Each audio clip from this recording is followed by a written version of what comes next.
Olá, tudo bem? Estamos começando mais um Em Minas, um programa da TV Alterosa que é realizado em parceria com o jornal Estado de Minas e com o Portal UAI.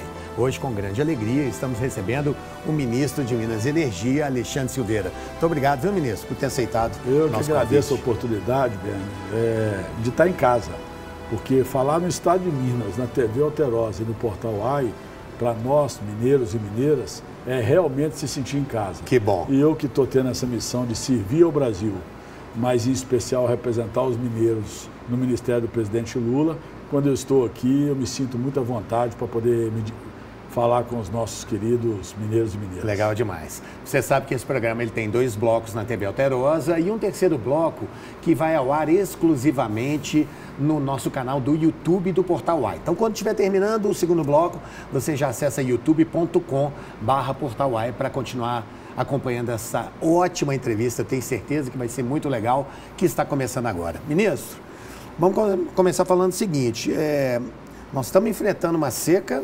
maluca, né? Uma coisa absurda. E, assim, como mais da metade da geração da nossa energia depende das hidrelétricas, eu te pergunto, nós estamos correndo risco de apagão? Como é que está isso? Primeiro é importante fazer um registro ressaltando já a sua pergunta. É a maior seca dos últimos 93 anos. Ou seja, menor índice pluviométrico dos últimos 93 anos.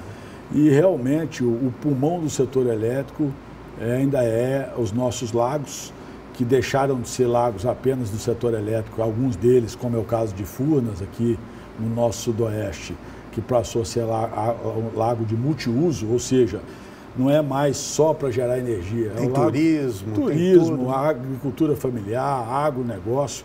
Então, portanto, nós temos que ter muita responsabilidade com a cota desses lagos, porque afeta diretamente as economias locais. Segundo, é importante fazer uma afirmativa aqui peremptória, clara e objetiva. Nós não temos risco de apagão, nós não temos riscos de qualquer tipo de crise energética esse ano. Mas o que não nos dá o direito, num setor tão estratégico e tão importante para o desenvolvimento nacional e tão vital para todos nós, porque energia é vida, literalmente, é de nós não termos muito cuidado com o planejamento para o próximo ano. Por quê? Porque como nós baixamos muito o índice dos nossos reservatórios, e em especial nos momentos de energia, que nós precisamos mais de energia de ponta, que é quando nós estamos perdendo as energias solar, que é a energia que produz entre 26 e 30 gigawatts por dia, e aí você precisa despachar as térmicas, que é no final da tarde, entre 6 e 8 horas, nós precisamos aumentar a resiliência do sistema para que caso haja algum evento, em especial nesse momento das queimadas. Outro dia, por exemplo, nós tivemos 2 estados da federação, Rondônia e o Acre, que pararam literalmente por queimada que afetaram a transmissão da rede de 500 kVA. Então, nós precisamos tomar todas as medidas preventivas, como tomamos esse ano, e aqui eu quero fazer também uma constatação. Graças a eu ter conseguido, em fevereiro desse ano, através do Comitê de Monitoramento do Setor Elétrico, a gente diminuir a vazão de Jupiá e Porto Primavera de 4.600 milhões de litros de hora para 3.900, nós conseguimos ampliar em 11% a capacidade hídrica dos nossos lagos do Sudeste, o que nos permitiu chegar até 60 dias atrás com a bandeira verde, e nos permitiu chegar podendo fazer essa afirmativa que eu passo a fazer aqui agora, que não haverá crise hídrica.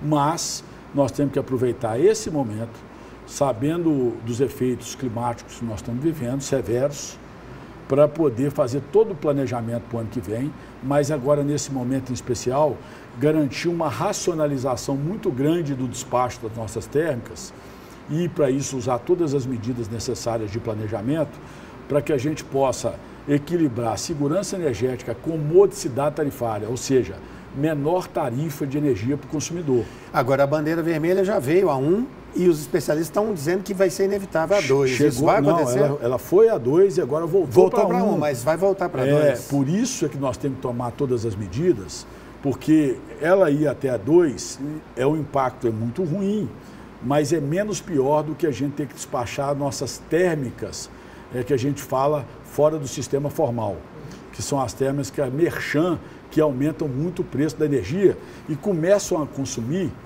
um recurso que nós temos que chama recurso de escassez hídrica, que é uma conta que a ANEEL controla, uma conta das distribuidoras, que foi o que aconteceu, infelizmente, quando há 4 anos atrás, o governo anterior, de forma dogmática, sem nenhuma fundamentação técnica, até porque era um governo que não acreditava na ciência, ele dispensou o horário de verão. O que aconteceu com aquilo? Aquilo diminuiu a conta de escassez hídrica. O ministro Paulo Guedes, então, teve que ir até o mercado financeiro, contrair uma dívida de 10 bilhões de reais em nome do consumidor brasileiro, a juros altíssimos, o que fez a conta de energia aumentar em mais de 20%. Já estou deduzindo que vai voltar o horário de verão. O que nós fizemos esse ano foi exatamente pagar essa conta de escassez hídrica, reduzir a conta de energia em 10%. Nós sabemos que a energia ela é cara para o consumidor residencial, para o consumidor regulado, que é o consumidor que recebe a conta de energia da distribuição em casa, e ela é muito importante e vital para a economia nacional, para a indústria, para o comércio, porque ela faz parte ela é um insumo que faz parte de um círculo virtuoso da economia para gerar emprego e renda, que é o grande propósito do nosso governo para combater a desigualdade. Mas, enfim, o horário de verão é uma possibilidade real, nós estamos trabalhando nesse sentido, mas... O senhor está defendendo firmemente. Eu estou dialogando firmemente com todas as áreas do governo, porque o horário de verão ele é transversal.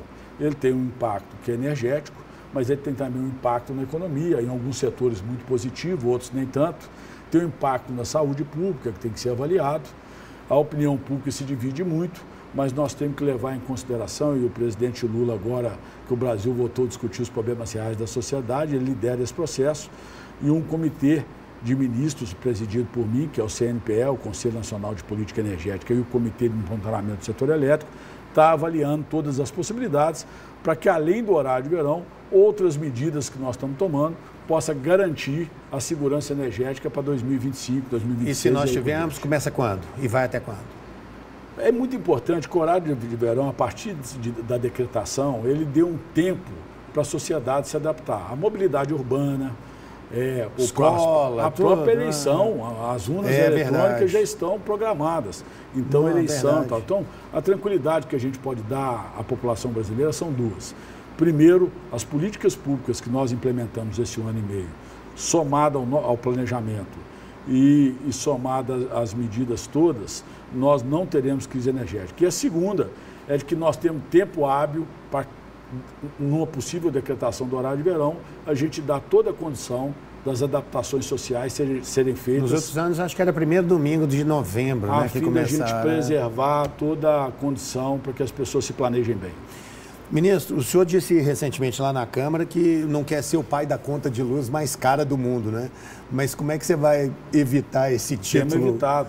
Hoje, por exemplo... Desagradável. Tema evitado. Semana passada, por exemplo, eu tive que enfrentar aquele ministério, Beni, é um conflito constante de interesses que são necessários, muitas vezes, de serem enfrentados a bem da coletividade. O senhor estava criticando o subsídio, a tarifa, não é isso? O subsídio, semana passada, que colocaram uma emenda no Senado da República e quase passou na Câmara dos Deputados, e eu tive que me manifestar publicamente e fazer uma grande mobilização, e conseguimos derrubar num projeto fundamental para o Brasil, que é um projeto que eu enviei, Combustível do Futuro, e eu quero aproveitar a oportunidade para agradecer o Parlamento Nacional, que aprovou em um ano, que cria a nova indústria do combustível sustentável de aviação, cria a nova indústria do diesel verde, cria e regulamenta a captura e estocagem de carbono, aumenta a participação do etanol na gasolina, permitindo uma descarbonização muito grande e fortalecendo o agronegócio nacional e a agricultura familiar,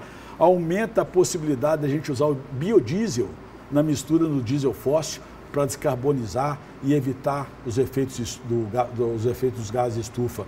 E o Brasil, que é o grande protagonista da transição energética, exatamente por ter uma matriz energética completamente diferente do mundo, nós temos 90% de energia limpa e renovável do Brasil, não só em consequência das nossas potencialidades naturais, 11% da água doce do planeta, clima tropical, o sol que tanto castigou o nosso povo do Jequitinhonha, norte. Hoje sendo usado para gerar energia, o vento gerando energia eólica. O Brasil será o grande líder da sustentabilidade mundial. Já o é, por causa da floresta amazônica, por causa da sua matriz energética, mas o que nós precisamos deixar de ser e passarmos a melhorar no Brasil? Você vai falar para a gente depois do intervalo. Segura aí, a gente vai lá e volta já, tá bom? Tá bom, querido. Um instante só e já voltamos.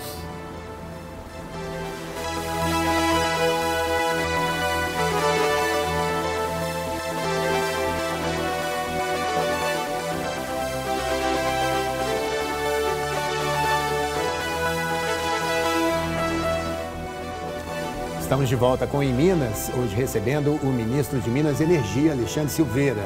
Lembrando que a íntegra dessa entrevista você lê na edição de amanhã do jornal Estado de Minas. Ministro, te interrompi porque o senhor está falando de transição energética, eu chamei os comerciais. Então vamos completar. O Brasil é o grande líder da transição energética global. 90% de energia limpa e renovável. Só que nós temos que transformar isso em riqueza a favor dos brasileiros e brasileiras. Como é que nós vamos fazer isso? Exportando sustentabilidade. Como? Através da agricultura de baixo carbono, através da indústria de baixo carbono. Não existe, BN, salvação fora da nova economia, a economia verde.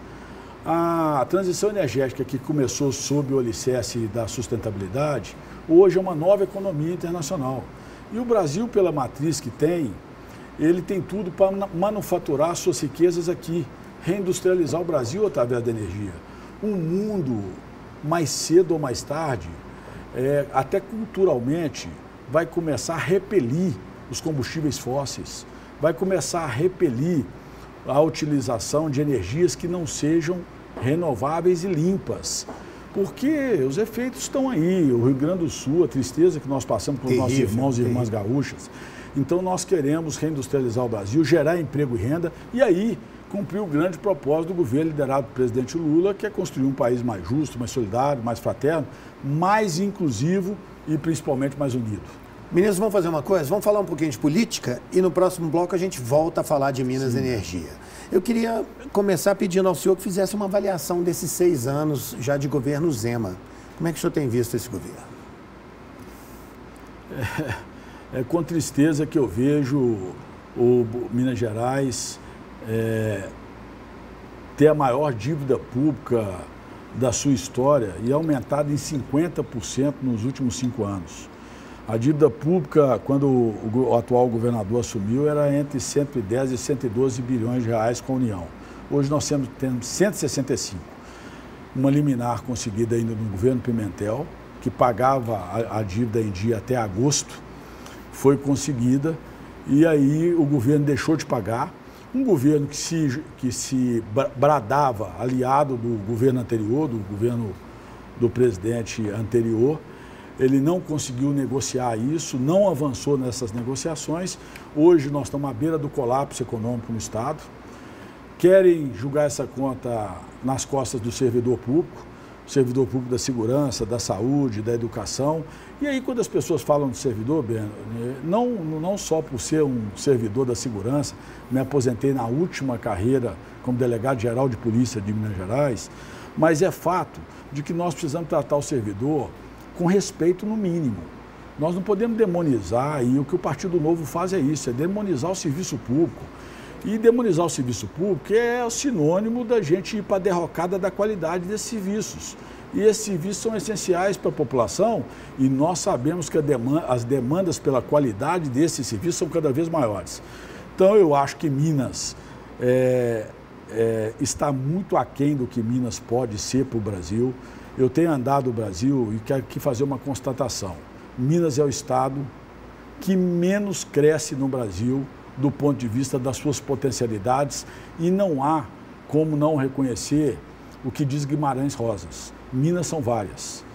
Enquanto nós não tivermos um governo com a sabedoria de entender que nós precisamos de olhar Minas do ponto de vista regionalmente, a economia do norte de Minas, do Jequitinhonha, do Mucuri, do centro-oeste, do Triângulo, do sudoeste, do sul e da região metropolitana, da Zona da Mata, tem peculiaridades completamente diferentes.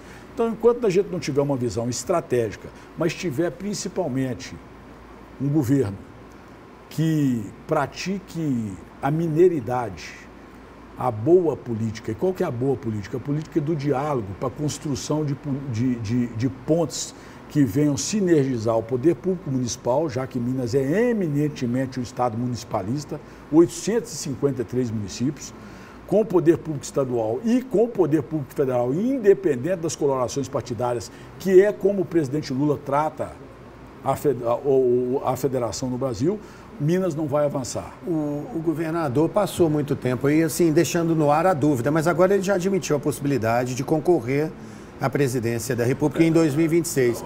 Como é que o senhor vê assim, um embate entre ele e Lula, por exemplo? Minas passa pela segunda vez, me permita a franqueza, os mineiros pagam um preço muito caro por projetos pessoais. Nem terminou as eleições e o atual governador já estava falando na campanha nacional. É um direito dele ter seus projetos pessoais, mas era obrigação dele, a partir de reeleito, mesmo tendo tratado o presidente Lula com tanto desrespeito no segundo turno das eleições, quebrando inclusive as tradições mineiras, porque em Minas Gerais os governadores no segundo turno sempre foram muito prudentes no trato e na participação e evitaram agressões, inclusive pessoais, como ele fez com o presidente Lula, sabendo que era importante, depois de eleito, se ele foi eleito no primeiro turno, ter uma boa relação para a governabilidade. Mas o que eu percebo é que ele já saiu no primeiro das eleições e não desceu do palanque. Ganhou as eleições e não desceu do palanque. Já saiu e já subiu no outro palanque, que é para a eleição nacional. Eu acho que é um direito dele ser candidato a vice. Ele já até se lançou a vice, eu nunca vi candidato não se lançar a vice. Mas, natural, se lançou a vice, lançou a candidato a governador. Mas agora ele já disse que se ele for o indicado, que ele topa. Eu acho que é extremamente legítimo. O que eu acho é que ele deveria cuidar de Minas, como o presidente Lula tem cuidado do Brasil, e no momento adequado falar em eleição. Mas ele tem chance contra Lula, sim ou não? O presidente Lula, Albino, me permita repetir o que eu acabei de fazer uma entrevista nas Páginas Amarelas há poucos dias. O presidente Lula é uma necessidade para o Brasil. É o único líder que tem condição de entregar em 2030 esse país menos atritado, menos dividido e com sanidade para que as pessoas voltem a analisar os homens públicos e mulheres que fazem vida pública pelo resultado do seu trabalho, ou seja, pelo resultado das políticas públicas que eles implementam e não mais pelas fake news, pelas versões e narrativas que, infelizmente, nós vivemos nos últimos anos. O Brasil viveu anos, isso aqui não é uma crítica, é uma constatação, que o presidente da República saía do Palácio do Planalto, parava no tal do cercadinho, agredia um repórter ou agredia um poder constituído, no caso, ou o Supremo Tribunal Federal ou o Legislativo, e aquilo virava o fato do dia. Era uma cortina de fumaça para dizer que o governo não existia. Hoje não. Hoje o Brasil voltou a dialogar com a imprensa, voltou a dialogar com a sociedade civil organizada, voltou a dialogar com o mundo. Eu tenho andado com o presidente, fui com o presidente no G7. E quando alguém participa com o presidente Lula de uma bilateral com Biden, com o Macron, com o Schultz da Alemanha, você percebe que o Brasil voltou a dialogar de igual para igual. Voltou a dialogar a fim de que no mundo globalizado a gente possa buscar as grandes oportunidades para, inclusive, exportar nossas riquezas industrializadas de preferência e possa, assim, gerar divisas para o povo brasileiro. Ministro, nós temos mais 1 minuto e meio nesse bloco, então queria te perguntar, o senhor é um dos grandes apoiadores da reeleição do prefeito Fuad Noman, como é que o senhor avalia a campanha dele até agora e a posição dele nas pesquisas? Com muito otimismo. Eu sempre disse o seguinte, que primeiro eu fui colega de secretário de Estado do Fuad Noman. É um servidor público extremamente dedicado, responsável, tem profundidade e muita profundidade intelectual, tem sensibilidade humana, é a cara da administração pública de uma forma geral, mas em especial da capital dos mineiros. E eu sempre disse que ele carecia de nível de conhecimento, que assim que os belo-horizontinos soubessem que foi ele que organizou toda a gestão do prefeito anterior, que o escolheu para vice, que o convidou para vice, mas não só vice, para ser secretário municipal e coordenar o seu governo, e que deu índices positivos para o governo do prefeito anterior, e ao assumir nos 2 últimos anos agora, silenciosamente, discretamente com o meu perfil dele, quando começasse a campanha eleitoral, os números rapidamente dele cresceriam. É o que está acontecendo.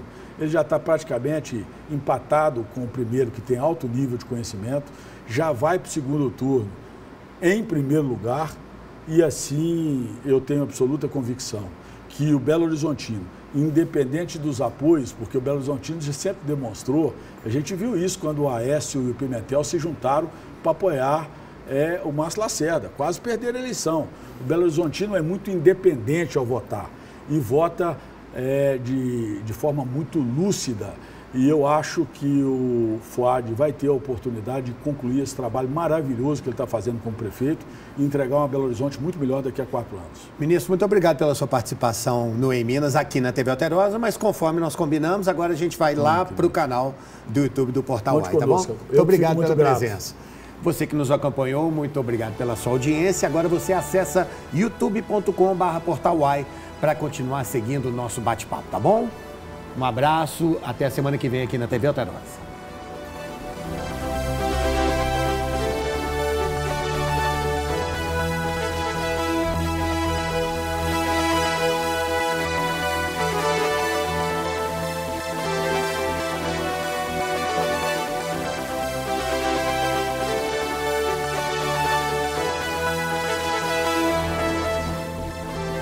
Ei, gente, esse é o Em Minas, hoje entrevistando o ministro de Minas e Energia, Alexandre Silveira.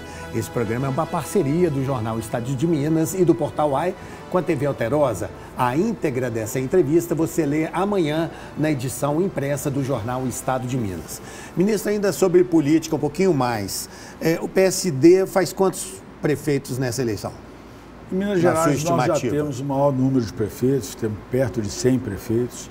Eu acredito que nós vamos crescer entre 30% e 35%, vamos para perto de 135%. É o maior partido de Minas Gerais, tem 10 deputados estaduais, 4 deputados federais, tem o presidente do Congresso Nacional, tem um ministro de Estado que representa Minas Gerais. Vamos ter o maior número de prefeitos. Eu tenho absoluta convicção de que teremos a capital do Estado, até porque é o candidato mais preparado, que é o candidato Fuad Norman. E, portanto, nós queremos contribuir para construir uma Minas melhor. E o PSD é o partido que mais cresce no Brasil. E aqui um outro dado, nós não vamos ter o maior número de prefeitos municipais, não só em Minas, vamos ter no Brasil também. Já somos o maior no Brasil e vamos crescer ainda mais. E considerando tudo isso que o senhor está dizendo, o PSD vai ter candidatura própria ao governo de Minas em 26? O senhor, Rodrigo Pacheco? Minas Gerais, inusitadamente, porque Minas sempre foi uma fábrica de homens públicos extremamente moderados, com muita capacidade política de construção de pontes para solucionar problemas dos mineiros e do Brasil. No passado breve, no passado muito recente, Minas Gerais sempre foi ouvido na política nacional, mas isso acabou há alguns anos. Minas Gerais está muito relegado no plano político e eu acredito piamente que é responsabilidade de todos nós reconstruir essa autoestima e essa participação tão ativa de um Estado que é a fotografia mais fidedigna do Brasil. Se tirar a fotografia de Minas, é a fotografia do Brasil. Nenhum outro Estado reflete tanto o resultado, inclusive eleitoral, do Brasil quanto Minas. O presidente Lula ganhou todas as eleições em Minas Gerais. Foi o único estado da federação contra tudo e contra todos. O governador batia no presidente Lula de manhã, à tarde, à noite, na hora do almoço, e amarrava para bater no dia de manhã. Inclusive de forma, repito, agressiva e desproporcional, quebrando a tradição de Minas Gerais. E o presidente Lula ganhou em Minas Gerais. O mineiro sempre soube escolher o presidente da República, o fez muito bem de eleger o presidente Lula. E nós aqui vamos trabalhar muito para a reeleição do presidente Lula e o PSD será um instrumento disso. Ministro, vamos voltar a falar de Minas e Energia. Recentemente, um relatório do TCU apontou um índice de 70% de sonegação, né, dos royalties de mineração entre 2014 e 2021. Ou seja, até antes do senhor assumir, né? Mas esse é um assunto muito caro para os municípios mineiros, né? A questão dos royalties.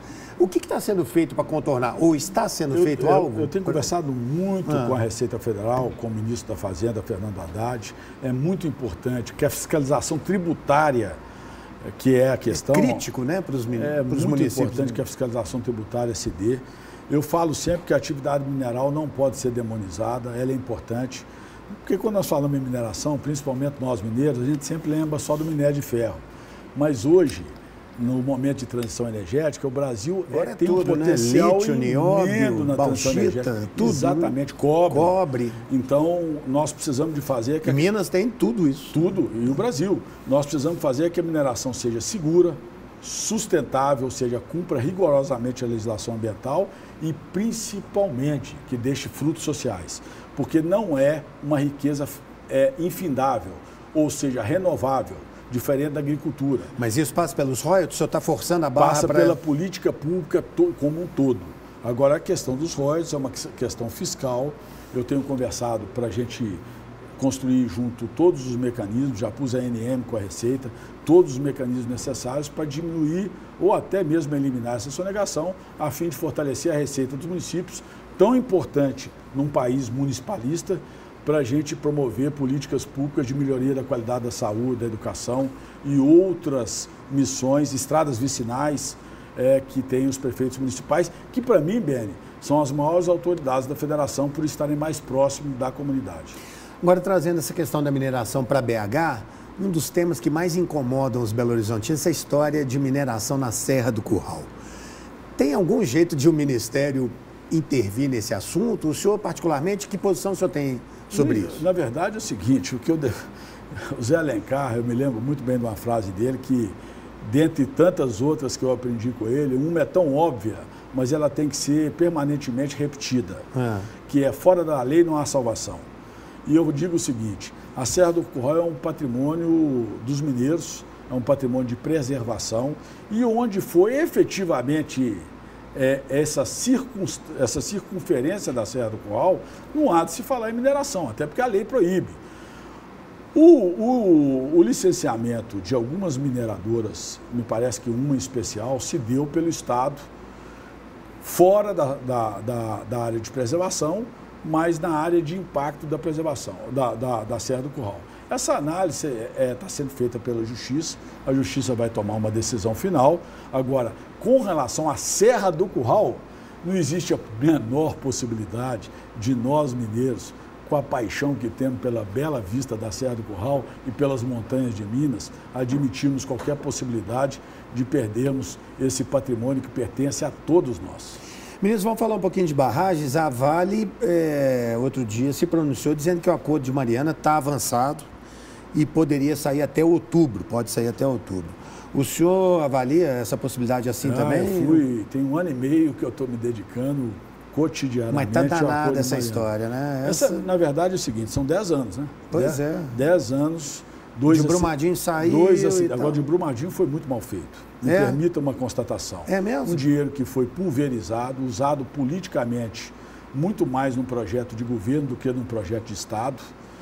Não resolveu o problema, em especial da população de Brumadinho. Eu recebi todas as lideranças de Brumadinho nos últimos dias, todas muito preocupadas, porque exatamente agora em 26 acaba aquele auxílio para os moradores de Brumadinho e acaba, conforme o acordo, os recursos que a Vale emprega hoje na saúde pública da cidade, os danos psicológicos e os danos ambientais são permanentes e muito graves no município de Brumadinho e nós estamos trabalhando de forma diferente no Acordo de Mariana. E aqui eu quero dar um dado que é muito importante que os mineiros tomem conhecimento. No último mês do último governo federal, o governador de Minas anunciou que tinha avançado muito, que tinha possibilidade até de assinar um acordo naquela época com a Vale, com a BHP e com a Samarco. Nós assumimos em janeiro, e foi a primeira coisa que eu, o ministro Rui e o ministro Messias nos debruçamos. Nada tinha pronto, pelo contrário, tinha um valor que era muito aquém da necessidade para poder indenizar os crimes ambientais, sociais e pessoais que os acidentes causaram. E nós começamos uma negociação a partir dali. O ministro Messias cuidando da parte jurídica e técnica e eu cuidando da parte econômica. E a boa nova que eu trago para Minas, se é que num caso tão grave, em um caso que tanto abalou todos nós pelas vidas ceifadas, que essas não têm preço, é que o acordo, em termos econômicos, está muito bem encaminhado. Serão 100 bilhões de dinheiro novo, 100 ao invés bilhões de dinheiro novo, mais 37 bilhões de quitação dos recursos aplicados através da Fundação Renova e mais 30 bilhões de obrigação de fazer. Será o maior acordo de todos os tempos do planeta, 167 bilhões de reais, que vem minimizar os impactos tão graves criados por esses dois trágicos acidentes. Eu, outro dia, há 15 dias atrás, fui em Governador Valadares e eu pude visitar algumas residências e a hora que você abre a torneira, a água é barrenta, a água é literalmente suja. Nós vamos precisar, inclusive, recuperar o saneamento em toda a margem do Rio Doce. Houve uma sedimentação desses rejeitos na bacia do Rio Doce. As cidades, eu criei a minha família, inclusive, na beira do Rio Doce, lá no Vale do Aço. Eu, como servidor público da segurança, eu tinha uma chácara na beira do Rio Doce.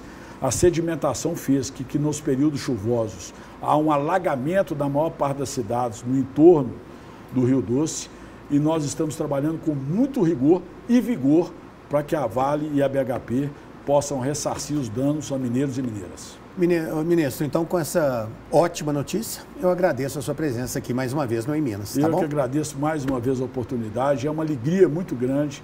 Eu reconheço da imprensa os olhos aos ouvidos mais próximos da sociedade e nós que fazemos vida pública, seja em que âmbito for, temos a obrigação de conversar com mineiras e mineiros através de vocês. E a porta já fica aberta para o senhor voltar aqui e bater mais papo com a gente. Obrigado, tá bom? Beni. Um abraço grande. Até mais, tudo de bom.